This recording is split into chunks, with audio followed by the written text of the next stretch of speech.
بسم الله الرحمن الرحيم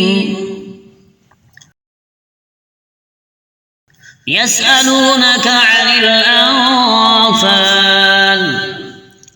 قل الأنفال لله والرسول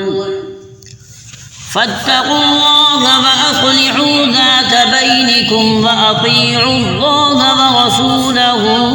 إن كنتم مؤمنين إنما المؤمنون الذين إذا ذكر الله وجلت قلوبهم وإذا تليت عليهم آياته زادتهم إيمانا وعلى ربهم يتوكلون الذين يقيمون الصلاة ومما رزقناهم ينفقون أولئك هم المؤمنون حقا لهم درجات عند ربهم ومغفرة ورزق كريم كما أخرجك ربك من بيتك بالحق وإن فريقا من المؤمنين لكارهون يجادلونك في الحق بعدما تبين كأنما يساقون إلى الموت وهم ينظرون وإذ يعدكم الله إحدى الطائفتين أنها لكم وتودون أن غير ذات الشوكة تكون لكم ويريد الله أن يحق الحق بكلماته ويقطع دابر الكافرين ليحق الحق ويبطل الباطل ولو كره المجرمون إذ تستغيثون ربكم فاستجاب لكم أني ممدكم ب1000 من الملائكة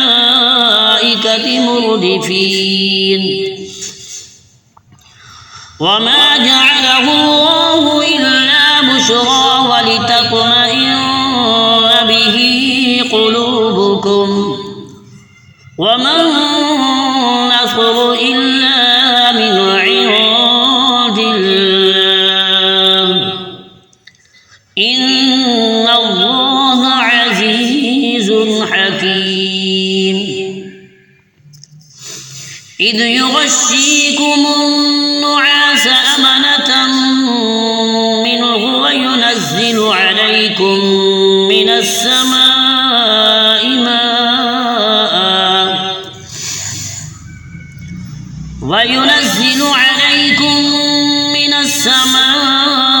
ماء ليطهركم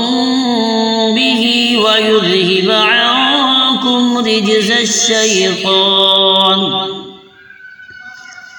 رجز الشيطان وليربط على قلوبكم ويثبت به الأقدام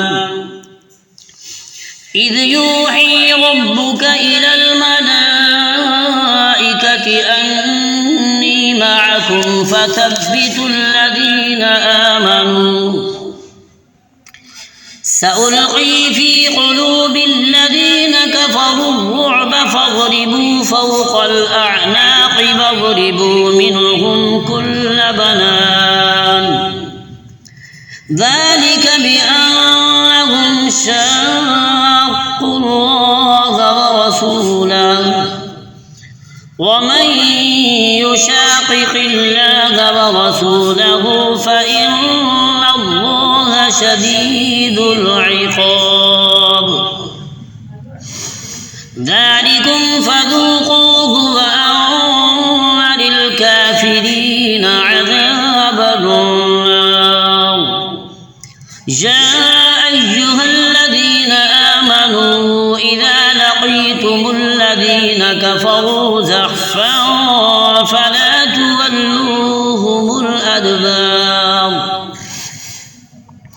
ومن يولهم يومئذ دبره إلا متحرفا لقتال أو متحيزا إلى فئة فقد باء بغضب من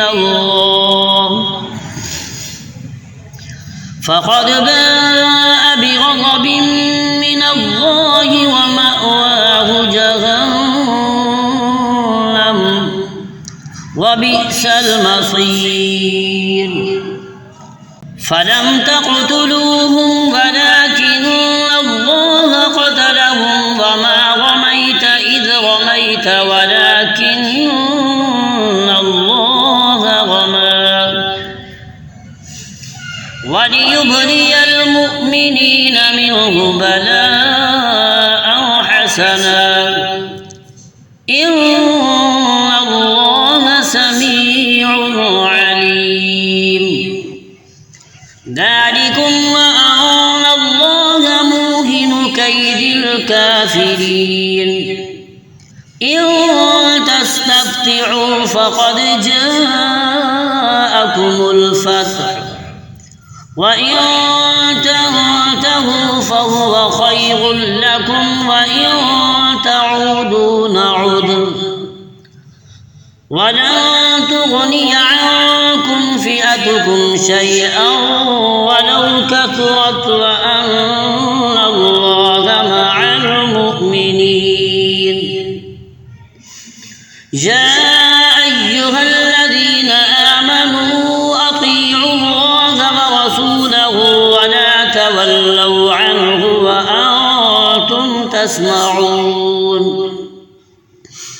ولا تكونوا كالذين قالوا سمعنا وهم لا يسمعون إن شر الدباب عند الله الصم البكم الذين لا يعقلون ولو علم الله فيهم خيرا ولو أسمعهم لتولوا وهم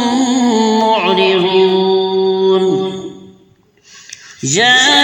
أيها الذين آمنوا استجيبوا لله وللرسول إذا دعاكم لما يحييكم واعلموا أن الله يحول بين المرء وقلبه وأنه إليه تحشرون واتقوا فتنة لا تصيبن الذين ظلموا منكم خاصة واعلموا أن الله شديد العقاب واذكروا إذ أنتم قليل مستضعفون في الأرض تخافون أن يتخطفكم الناس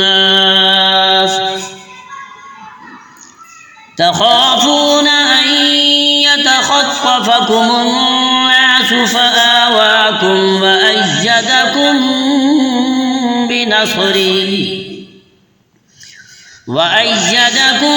بنصره ورزقكم من الطيبات لعلكم تشكرون يا أيها الذين آمنوا لا تخونوا الله والرسول وتخونوا أماناتكم وأنتم تعلمون واعلموا أنما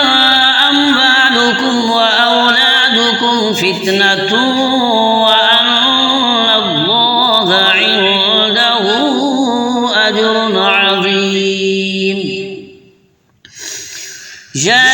أيها الذين آمنوا إن تتقوا الله يجعل لكم فرقانا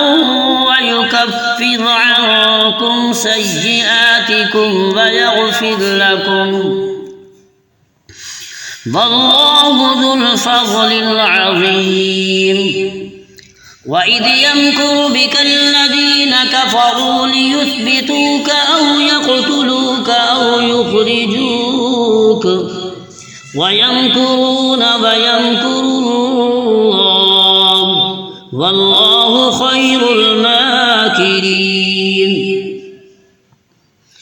وإذا تتلى عليهم آياتنا قالوا قد سمعنا لو نشاء لقلنا مثل هذا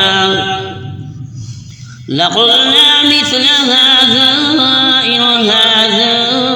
إلا أساطير الأولين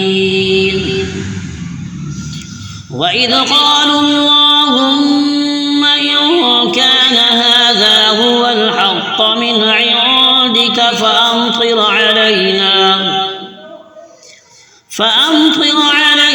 حجارة من السماء أو ائتنا بعذاب أليم وما كان الله ليعذبهم وأنت فيهم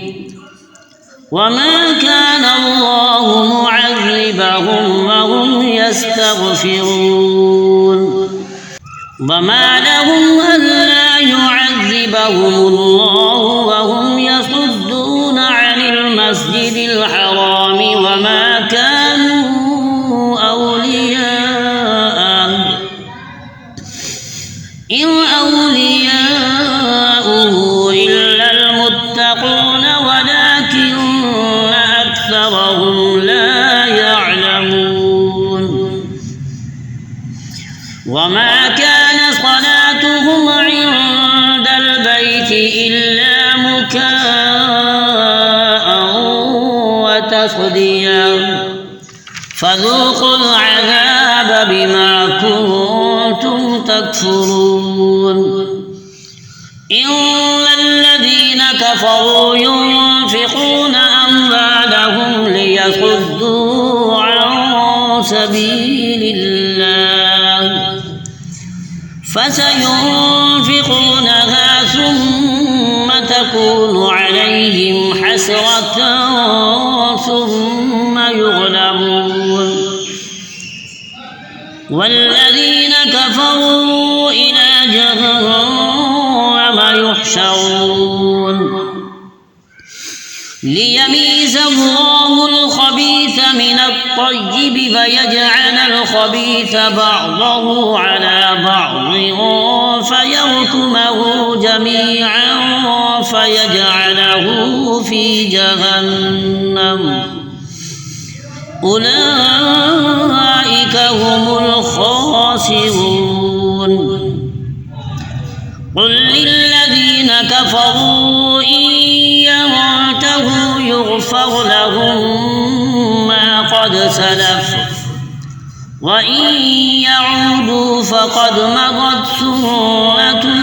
الأولين وقاتلوهم حتى لا تكون فتنة ويكون الدين كله لله فإن انتهوا فإن الله بما يعملون بصير وإن تولوا فاعلموا أن الله مولاكم نعم المولى ونعم النصير